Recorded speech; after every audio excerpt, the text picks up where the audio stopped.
అంతిమం పరిష్కారం ఏంటి అంటే రిజల్టే కదా చెప్తుంది. ప్రజల యొక్క నిరసన దాని యొక్క ఫలితమే ఎలక్షన్ రిజల్ట్. అయిపోయింది. మీరు వచ్చిండ్రు, ప్రభుత్వంలోకి వచ్చిన తర్వాత ఇంకా పాడిందే పాట పాస్పన్న దాసరి అన్నట్టు ఇక గత ప్రభుత్వం మీద దుమ్మెత్తి పోయడం తప్ప మీకొక పని, మీకొక ప్రక్రియ, మీకొక విధానము, మీకొక లెక్క ఏం లేదా? మేం ప్రభుత్వాన్ని అది అడుగుతున్నాం. నేను ఎందుకు అని అంటే ప్రభుత్వాన్ని డిఫెండ్ చేయడం కోసం, లేకపోతే ఆ కాంగ్రెస్ పార్టీని డిఫెండ్ చేయడం కోసం వెంకటు మాట్లాడాను. ఎందుకంటే ఆ పార్టీ కార్యకర్త, నాయకుడు, అది మాట్లాడని. కానీ నిజాన్ని నిజం చెప్పుకున్నానండి, అబద్ధాన్ని అబద్ధం చెప్పుకున్నానండి. నేనేమంటున్నానంటే అసెంబ్లీలో ప్రకటించిన జాబ్ క్యాలెండర్కు చట్టబద్ధత లేకపోతే ఎందుకు జాబ్ క్యాలెండర్ అసెంబ్లీలో ప్రవేశపెట్టినారు? ఎందుకు ఆ దాని మీద 15 నిమిషాలు, 20 నిమిషాలు, 30 నిమిషాలు మీరు అసెంబ్లీలో మాట్లాడి కొన్ని లక్షల మంది టైం వాల్యూని ఎందుకు తిన్నారు? దానికయ్యే ఖర్చును ఎందుకు వృధా చేసినారు? అంటే మీరు నువ్వే చెప్తున్న దాని ప్రకారం నేను అడుగుతున్నా. వేరే దానికి నిరుద్యోగులు కూడా ఆశలు ఉంటాయి కదా, ఆశలు ఉంటాయి. వాళ్ళు ఆ ప్రభుత్వాన్ని కానీ నేను ఒక కామెంట్లో చదివిన, అయ్యా ఆ ప్రభుత్వం చెయ్యకపోతేనే కదా మేము కాళ్ళ వేళ్ళబడి మేము ప్రజల్లోకి వెళ్ళి మిమ్మల్ని తీసుకొచ్చుకున్నది, మీరేం చేసినారు అని చెప్పేసి మాట్లాడుతున్నారు. మరి లక్షల ఉద్యోగాలను మీరు ఇస్తామని చెప్పేసి మాట్లాడిన తర్వాత నిరుద్యోగులకు ఆశ ఉండదు. మేము ఇవ్వలేదు అని చెప్పేసి మాట్లాడినప్పుడు, గత ప్రభుత్వం ఇవ్వలేదని చెప్పేసి మాట్లాడినప్పుడు, మీరు దానికి వాయిస్ రేస్ చేసినప్పుడు ఈ ప్రభుత్వం అన్నా మా బతుకుల్ని మారుస్తుందని చెప్పేసే కదా వాళ్ళు మీ వైపు స్టాండ్ తీసుకున్నది. లేకపోతే ఏనాడు ఎప్పుడు కూడా నిరుద్యోగులు ఊళ్ళల్లోకి వెళ్ళి తల్లిదండ్రుల కాళ్ళు పట్టుకోవడమో, లేకపోతే పేరెంట్స్, లేకపోతే ఇతరత్ర కజిన్స్ వాళ్ళతో వీళ్ళో కాళ్ళు పట్టుకున్న సందర్భాలు లేవు. ఈరోజు కక్ష కట్టి, పని బట్టి, పగబట్టి, పడగొట్టి, తొడగొట్టి పెట్టుకున్న లక్ష్యం నెరవేరింది కదా, అయిపోయింది. అక్కడ వరకు అయిపోయింది, నీ రాజకీయం అయిపోయింది. నెక్స్ట్ నీ పద్ధతి ఏంది? ప్రభుత్వ విధానము ప్రజలకు సేవ చేయటం. దీని గురించి ఎందుకు మాట్లాడట్లేదు? అదేవిధంగా ఒక నిరుద్యోగిగా ఉండి ప్రభుత్వం వైపు మాట్లాడుతూ, గతంలో నేను నిరుద్యోగిగా ఉన్నా, నాకు కూడా కొంచెం బాధ అనిపిస్తుంది అని చెప్పేసి మాట్లాడుతున్న వెంకటు ఈరోజు దానికి చట్టబద్ధత లేదంటున్నాడు అసెంబ్లీలో ప్రకటించిన దానికి. అదేవిధంగా సరే కొన్ని ప్రక్రియలు జరుగుతున్నాయి అనుకుందాం, వాళ్ళ లెక్క ప్రకారమే, వాళ్ళు అంటున్న దాని ప్రకారమే జరుగుతున్నాయి. లోపల ఏదో ఒక ప్రక్రియ జరుగుతుంది, ఎటువంటి సమస్య లేకుండా చేయడానికి ప్రయత్నం చేస్తున్నామని చెప్పేసి అందాం అనుకుంటున్నాం. రైట్, నీ మాట 100% కరెక్ట్ అని ఇక్కడ చర్చకు ఒప్పుకుందాం. ఇదే మాట చెప్పడానికి ఆకునూరి మురళి గారు ఎందుకు రావట్లేదు? ఇదే మాట చెప్పడానికి రియాజ్ గారు ఎందుకు రావట్లేదు? ఇదే నంగి ఉండే కోదండరాం సార్ ఎందుకు రావట్లేదు? ఇదే నిరుద్యోగుల్ని రెచ్చగొట్టిన మహిపాల్ ఎందుకు రావట్లేదు? వీళ్ళందరికీ ఎంత కొన్నారు మీరు? వీళ్ళందరికీ ఎంత కొన్నారు? ఎంత కొని రెచ్చగొట్టడానికి ఆ రోజు ఎంత కేటాయించారు? నేనేమంటున్నానంటే నీ ప్రక్రియ కరెక్ట్, నువ్వు చెప్తున్నది కరెక్ట్ వెంకయ్య, మీ ప్రభుత్వం చేస్తుంది కరెక్టే, నేను కూడా ఒప్పుకుంటున్నా. మరి ఎందుకు వీళ్ళు మొహం చట్టేస్తున్నారు? ఎందుకు నిజాలు చెప్పట్లేదు? వీళ్ళ దగ్గరికి వచ్చి నిరుద్యోగులందరినీ ఒక మీటింగ్ పెట్టండి. పత్రాలు ఇవ్వడానికి మీరు పెద్ద ఎల్బీ స్టేడియంలో ఒక మీటింగ్ పెట్టారు కదా, అట్లానే నిరుద్యోగులకు అయ్యా మేము గత టీఆర్ఎస్ ప్రభుత్వంలో ఉన్న సమస్యల్ని పరిష్కరించడానికి ఇగో మేము ఇది చేస్తున్నాము, మీరు కాస్త ఓపిక పట్టండి. మేము 55 జీవోని తెచ్చినాము, రద్దు చేసి 29 తీసుకొచ్చినామంటే మీ భవిష్యత్తుని బంగారు పళ్ళెంలో పెట్టడానికే తీసుకొచ్చినాము అని చెప్పమనండి. అదేవిధంగా ఎటువంటి లీకులు కానీ ఎటువంటి అక్రమాలు లేకుండా చేయటం కోసమే మా ప్రయత్నాలన్నీ చేస్తున్నాము అని చెప్పేసి ఒక మీటింగ్ పెట్టమనండి. మీడియా ముందు మాట్లాడితేనే ఈరోజు దోషులుగా తేలుతున్నారే. మీడియా ముందు మాట్లాడొద్దని సర్క్యులర్ పెట్టిన వాళ్ళు, గ్రంథాలయాలలో మీటింగ్ పెట్టొద్దని చెప్పేసి సర్క్యులర్ పెట్టిన వాళ్ళు, ఆ రోజు యూనివర్సిటీలలో పెట్టినరా, ఈ రోజు గ్రంథాలయం దగ్గర మీడియా పాయింట్ ఉంటుందని నాకు తెలియదు. మీడియా పాయింట్ లేదు, మీడియా వాళ్ళు వస్తారు, అయితే తప్పైంది. అంటే అక్కడికి ఒక పాయింట్ మొన్నటి వరకు మేడం చిత్రపు మాటలు, విజయపు లెక్కలు కొంచెం 13 వెంకటన్న 100 సార్లు వచ్చింది. వాళ్ళకి మాత్రం ఉంటాయి మీడియా పాయింట్. అర్థమైన విషయం ఏంటంటే అక్కడ మీడియా పాయింట్ ఉందా, లేకపోతే మీడియా వాళ్ళని అక్కడికి రావద్దన్నారా? మిమ్మల్ని ఎక్కడ లోపల మీడియా వస్తే కూడా మాట్లాడొద్దాం. మేడం ఒక మాట, ఇప్పుడు ఏం అర్థం కాకుండా నేను ఇక్కడ కూర్చున్నాను అనుకుంటున్నారా? ఒక మాట, ఇప్పుడు కొన్ని పారామీటర్స్, కొన్ని జ్యూరిస్డిక్షన్ థింగ్స్ కొన్ని ఉంటాయి మేడం. యాక్చువల్గా ఇప్పుడు గ్రంథాలయంలో మీడియాని అలో చేయాలని చెప్పి అన్నవాళ్ళు అంటున్నారు, అంతేగా? అలో చేయను అని చెప్పలేదు. మాట్లాడొద్దు, అక్కడ మీడియా మీడియా వాళ్ళు వచ్చిన వస్తే ఎవరు కూడా మాట్లాడొద్దు, మాట్లాడొద్దు అని మాట్లాడొద్దు సర్క్యులర్ జారీ చేశారు అంటున్నారు. ఇప్పుడు మరి గతం లోపల బలమూరు వెంకట్ గారు విజయసాయి వచ్చినప్పుడు కానీ ఎట్లా అలౌ చేశారని మేము అడుగుతున్నాం. సాక్షాత్తు రాహుల్ గాంధీ వచ్చినప్పుడు కూడా మీడియాని అలౌ చేసింది కదా. సాక్షాత్తు ఇప్పుడు మీకు ఒక పాట చూపిస్తాం మేడం. వీళ్ళ విజయసాయి ర్యాలీలో 3 రంగుల జెండా పెట్టని సాగుతున్నాం వీళ్ళు ఏది గ్రంథాలయం లోపల గ్రంథాలయంలో. వీడియో అలో ఉంటుందని మేము అంటలేము. గ్రంథాలయం సరే రవి, రవి, ఇగో వాళ్ళు ఈరోజు అధికారంలోకి వచ్చారు కదా, మీడియా అలో ఉంటది. నువ్వు మధ్యలో రానన్నావు కదా, ఎందుకు వస్తున్నావు? ఒక మాట ఇందాక ఏమన్నావు? నేను చాలా తెలివి, నేను విఘ్నుడిని అని చెప్పి అనలేదు. మీకు అడగలేదు, నిన్ను అడగలేదు. నువ్వు మధ్యలోకి వచ్చినావు. చాలా విఘ్నత కలిగిన వ్యక్తి కదా నువ్వు. నువ్వు చాలా విఘ్నుడివి కదా, విజ్ఞానవంతుడివి కదా, ఆ మరి ఎందుకు మధ్యలో వస్తున్నావు? ఇప్పుడు నేను మాట్లాడుతున్నాను, నువ్వు మధ్యలో ఎందుకు వచ్చినావు? నువ్వు మధ్యలో ఎందుకు వచ్చినావు? రవి రవి రవి రవి రవి ఒక్క నిమిషం ఆగు. అయితే నేనేమంటున్నానంటే ఏదైతే సర్క్యులర్ వచ్చిందో అది ప్లే అవుతుంది. హైదరాబాద్ నగర కేంద్ర గ్రంథాలయం ఆవరణలో చదువుతున్న పాఠకులు గమనించవలసిన విషయం ఏమనగా, అనుమతి లేకుండా ఎటువంటి సమావేశాలు, సభలు, ధర్నాలు, సామూహికంగా నిలబడటం, నినాదాలు చేయటం, గ్రంథాలయ ఆవరణలో నిశ్శబ్ద వాతావరణం చెడగొట్టడం జరిపినచో గ్రంథాలయ ప్రవేశమునకు అనర్హులు కావున అటువంటి కార్యక్రమాలు చేపట్టిన వారిపై చర్యలు తీసుకొనబడను. సుధాకర్ అక్కడ కూర్చున్నారు కదా, ఇప్పుడు ఆయన కూడా డెమోక్రసీ స్పేస్ ఉంటుంది కదా, ఇప్పుడు ఆయన అరిస్తే ఓకేనా? ఓకే మేడం అక్కడనే సభ గారు అక్కడ మొత్తం మీడియా ఉంది మేడం. మీడియా సమక్షంలో మాట్లాడింది మేడం లోపల ఆడిటోరియంలో. ఎప్పుడు ఇది? ఈ ఎలక్షన్ వచ్చిన తర్వాత విజయోత్సవ ర్యాలీ మేడం. విజయోత్సవ ర్యాలీ అప్పుడు మొత్తం మీడియా మొత్తం వచ్చేసింది. వాళ్ళందరూ భుజాల మీద మోపుకొని ఏదో మాకు ఏదో ఉద్ధరిస్తారని చెప్పి భుజాల మీద ఎత్తుకొని మాట్లాడకూడదు కానీ విజయోత్సవ ర్యాలీలు వచ్చింది. అలా గతం లోపల నేనేమంటున్నానంటే మేడం, అడ్మినిస్ట్రేటివ్ వేలో ఉన్నారు, అది రైటా రాంగ్ అని చెప్పి మీరే ఆలోచించుకోవాలి.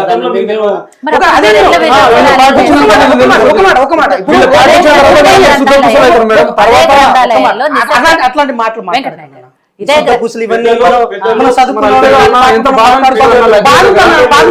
ఎంత బాధ ఉంటుంది గ్రంథాలయంలో నిశ్శబ్ద వాతావరణం చెడగొట్టకూడదు అనే ఉద్దేశంతో వాళ్ళు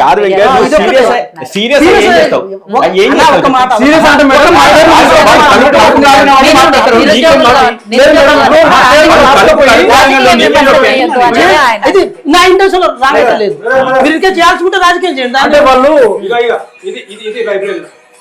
వీళ్ళు మంచిగా మాట్లాడుతున్నారు మేడం. ఎవరు మాట్లాడితే 10 సంవత్సరాల నుంచి ఎప్పుడు ఇంత నిర్బంధం లేదు మేడం.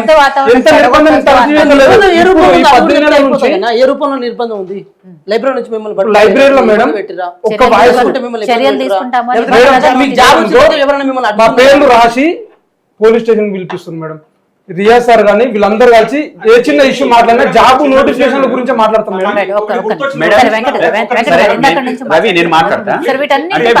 వీటన్నిటిని పక్కన పెడదాము.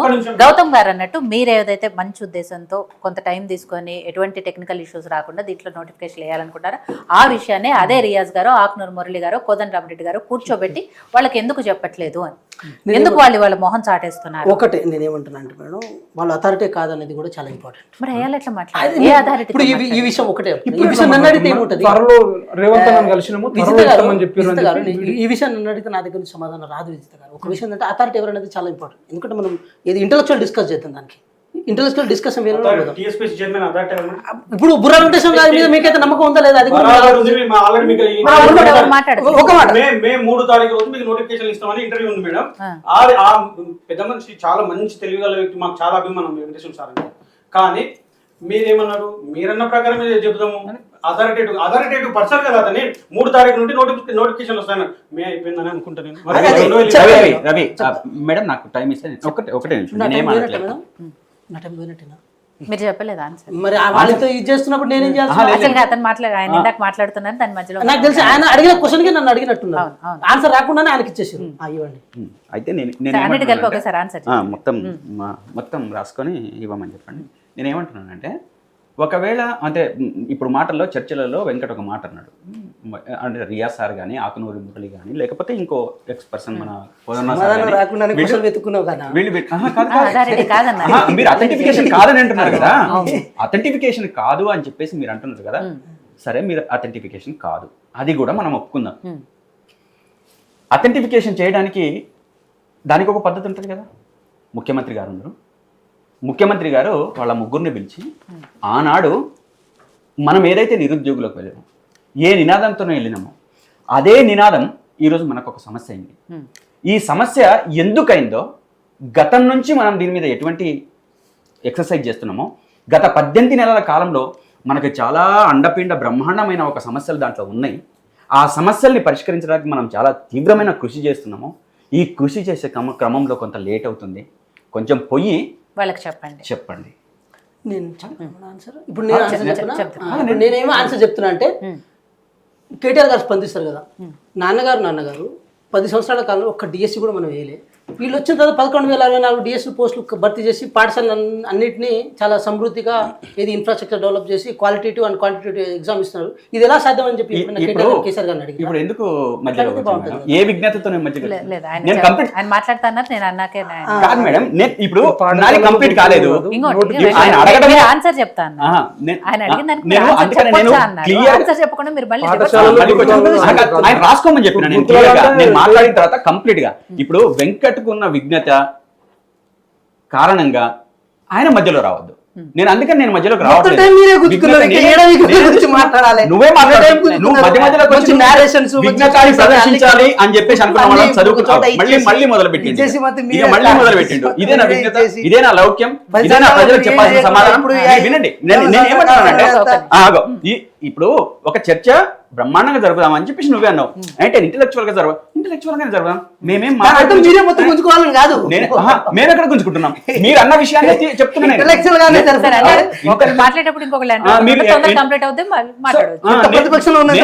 నేను రావట్లేదు కదా, నేను రావట్లేదు. ఇప్పుడు నాకు టైం ఇచ్చారు మీరు, నేను మాట్లాడుతున్నా, మధ్యలోకి వస్తుంది ఆయన, నేను రావట్లేదు.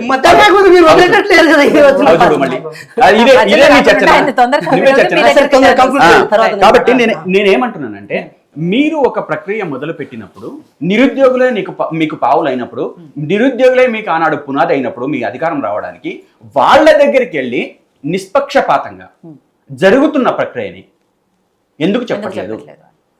అదేవిధంగా 29 జీవోని తీసుకొచ్చి మా జీవితాలు ఆగం చేసిండ్రు, ధ్వంసం చేసిండ్రు, దారుణ పరిస్థితికి నెట్టేయబడ్డం మేము అని చెప్పేసి వాళ్ళు ఒకవైపు మొత్తుకుంటుంటే, నిన్నటిదాకా మా ప్రభుత్వంలో ఉన్న లోపాలన్నీ ఎత్తి చెప్పి ఇష్టం వచ్చినట్టు మాట్లాడిన నువ్వు 29 జీవోని తీసుకొచ్చి మా బతుకులు నాశనం చేస్తున్నావు అని చెప్పేసి నిరుద్యోగులు చెప్తుంటే ఎందుకు దాని మీద రివ్యూ చేయవు?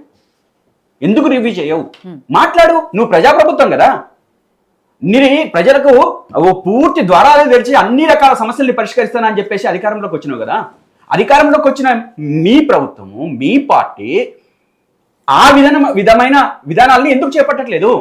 మీరు నిజంగానే డెమోక్రటిక్ గా ఉంటే, మీరు డెమోక్రసీనే ఇంప్లిమెంట్ చేయదలుచుకుంటే, డెమోక్రటిక్ గా విధానాలని అమలు చేయదలుచుకుంటే వీళ్ళ మాటలను ఎందుకు లెక్కలోకి తీసుకోవట్లేదు? వాళ్ళు అంటున్నారు కదా క్లియర్ గా, ఇగో ఇక్కడ ఉంది మాకు సమస్య, ఇగో ఈ రకంగా ఉంది. గతంలో మాకు అశోక్ నగర్ కు గత 10 సంవత్సరాల కాలంలో బీఆర్ఎస్ పార్టీ అధికారంలో ఉన్నప్పుడు ఏ రోజు కూడా ఒక 500 మంది పోలీసులు వచ్చి మమ్మల్ని నిర్బంధం చేసిన సందర్భం లేదు. కానీ ఈ రోజు ప్రతి క్షణం ప్రతి రోజు నిర్బంధం చేస్తున్నారని చెప్పేసి మాట్లాడుతున్నారు. ఇది అవునా కాదా అని వాళ్ళు చెప్తున్నారు. అది వాళ్ళు చెప్తున్నారు, నేను చెప్పట్లేదు, వాళ్ళు చెప్తున్నారు కదా. మీరు అదే విధంగా లైబ్రరీ దగ్గరికి వచ్చి, ఇందాక మాట్లాడిన దాని ప్రకారం లైబ్రరీ దగ్గరికి వచ్చి మీడియా పాయింట్ పెట్టొద్దు అని చెప్పేసి అంటే, ఇందాక మీరు చెప్పినట్టే పాటలు మాత్రం పాడుకోవచ్చు, పొలిటికల్ సైజ్ చేయొచ్చు, దాంట్లో విజయోత్సవాలు జరుపుకోవచ్చు అని చెప్పేసి మీరు సర్టిఫై చేయొచ్చు. నేను అదే చెప్తున్నాను ఇందాక. వాళ్ళు చేస్తే సంసారం, వేరే వాళ్ళు అదే పని చేస్తే మాత్రం వాళ్ళకు కొన్ని బాకాలు ఉన్నాయి. వాళ్ళకు ఊదే మీడియా ఉంది. ఆ ఊదే మీడియా తప్పంటే తప్పు, ఒప్పంటే ఒప్పు. వీళ్ళు ఏది చేసినా కానీ పతాక శీర్షికలో వాళ్ళు తప్పు చేసిన పతాక శీర్షికలో పాజిటివ్ గా చెప్పుకునే నైపుణ్యము కాంగ్రెస్ పార్టీకి వచ్చింది కొన్ని మీడియా పాయింట్ల కారణంగా. ఈ రకంగా చేసుకుంటూ పోతే వీళ్ళకి ఎప్పుడు న్యాయం జరగాలి?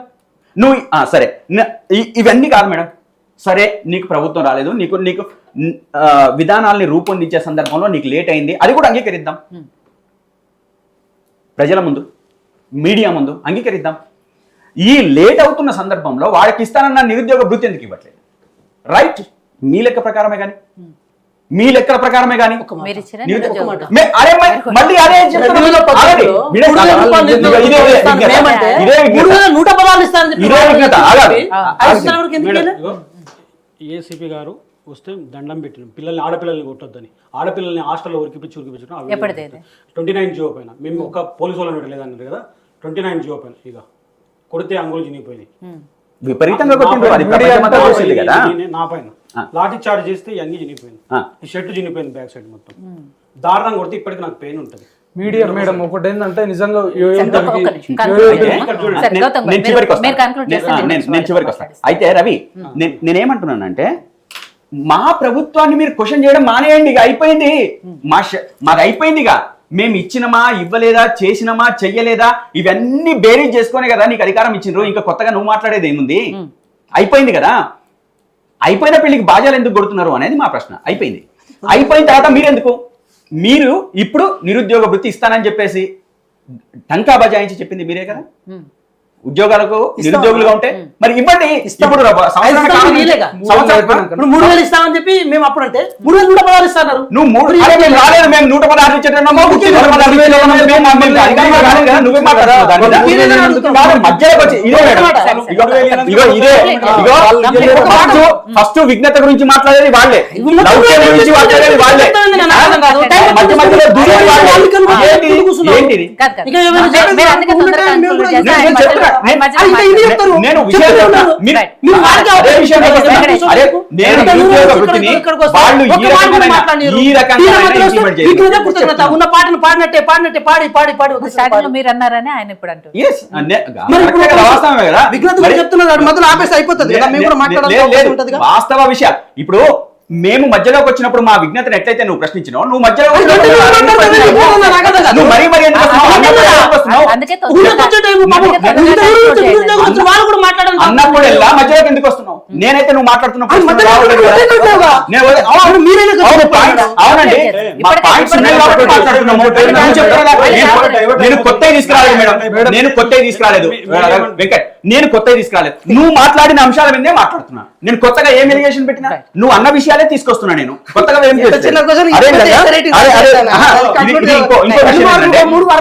ఇంకో విషయం ఏంటంటే గుంటూరు విజయవాడ భాషనే అధికార భాష, తెలంగాణ భాష కాదని చెప్పేసి ఈరోజు ఏదైతే దాడి జరుగుతూ ఉందో అధికారికంగా ఈరోజు అడ్వకేట్ మాట్లాడుతున్నారంటే ఇది చాలా చాలా చాలా పెద్ద విషయం. ఈ విషయం నాకు ఇప్పుడు కొత్తగా తెలిసింది. నాకు విషయం అదే ఇప్పుడు మన వాళ్ళు చెప్తున్నారు. ఇది తెలంగాణ ప్రజల మీద, సంస్కృతి మీద దాడి. మేము చాలా మందికి అనుమానాలు ఉన్నాయి. కాంగ్రెస్ ప్రభుత్వం వచ్చిన తర్వాత ఏదో తెలంగాణకు నష్టం జరగబోతుందని చెప్పేసి అనుమానాలు ఉన్నాయి. కానీ ఇగో వాస్తవ విషయాలు ఈ రోజు బయటకు వస్తున్నాయి.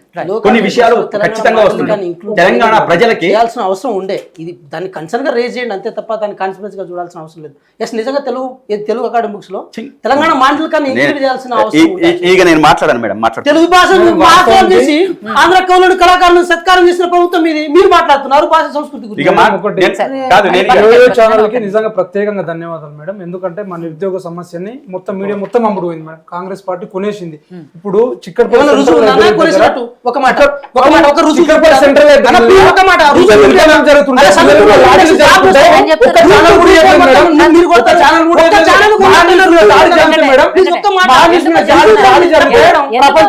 తెలంగాణ మీద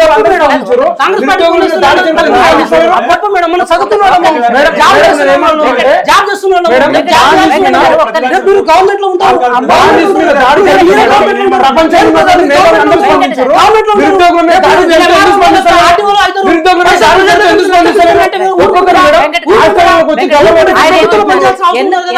కాంగ్రెస్ ప్రభుత్వం ఉంటది ఉండదు సెకండరీ, అది ప్రభుత్వం ఉండాల్సిన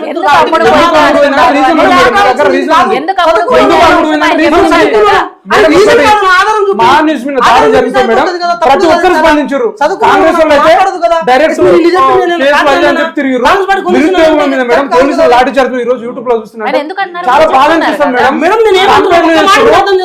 హాస్టల్ వచ్చి గుంజుకోపోతుంది మీడియా వాళ్ళు మేడం. TV9 కానీ, వాళ్ళ కాటన్ కానీ, పొలిటికల్ స్టేట్మెంట్ TV9 కానీ, సాక్ష్యాలు ఒక్క వెంకట గారు Just మీరు- ఏదో ఛానల్ వెంకట గారు ఒక చిన్న చిన్న నిమిషం. యూట్యూబ్ ఛానల్ వెంకట ఒక్క సమస్య ఆయన ఏం చెప్తారో సమస్యలు మీకు ఒక్కరు కూడా అర్థమైంది. చూపెట్టలేదు. వాళ్ళ మీద లాఠీ చార్జ్ జరిగింది, దాన్ని ఎక్కడ ఏ మీడియా చూపించలేదు. కానీ మహా న్యూస్ మీద దాడి జరిగితే మాత్రం కాంగ్రెస్ ప్రతి ఒక్కరు నాయకులు స్పందించారు. మాట్లాడారు. రోడ్ల మీద కుక్కలు వాళ్ళ కొట్టుకుంటున్నారు దగ్గర మేడం, జరిగిన పోలీసులు అన్యాయం. ఉన్నారని. మేడం, ఎందుకు చూపెట్టలేదు? నేను ఒకటి అంటున్నా మేడం, ఒక మాట అంటున్నా మేడం. రేపు అన్నలు ఇద్దరు అడ్మినిస్ట్రేషన్లోకి వెళ్ళిన తర్వాత లంచాన్ని తీసుకుంటారని చెప్పి నేను అంటే నా మాట అది ఎంత తప్పు మేడం? తప్పు కదా అది. ఇప్పుడు సో అట్లా నేను వేగంగా మాట్లాడదు కదా అంటున్నా. నేనేమంటున్నా మేడం అంటే అన్ని ఓజనిత కథనాలు రేపు తీసుకుంటారా ఎల్లుండి తీసుకుంటారా అని కాదు. ఇప్పుడు జరిగిన దాడి, ఇంతకుముందు జరిగిన దాడి, అనేక మంది పిల్లల్ని, ఆడపిల్లల్ని విచక్షణ రహితంగా కొడితే, మా ప్రత్యూష గారిని, మా అస్మా మీద అరెస్ట్ చేస్తే ఎక్కడ పోయినరు, ఎవరు కూడా ఎప్పుడు కూడా స్పందించలేదు కదా అనేది మా మా మా మా ఒక ఇది. అంతేగాని మిగతాది ఏమి ఉండదు కదా. ఇప్పుడు మా బాధను కూడా మీరు అర్థం చేసుకోవాలి. ఒక న్యూస్ ఛానల్ పైన దాడి జరిగితే అందరూ మాట్లాడినప్పుడు ఇంతమంది మీ పిల్లలే కదా, మీ పిల్లల పైన దాడి జరిగినప్పుడు మీరు ఎందుకు స్పందించలేదు? మేము కూడా నేనేమంటున్నా, మీ పిల్లలే కదా, మేమందరం మీ పిల్లలమా కాదని చెప్పండి.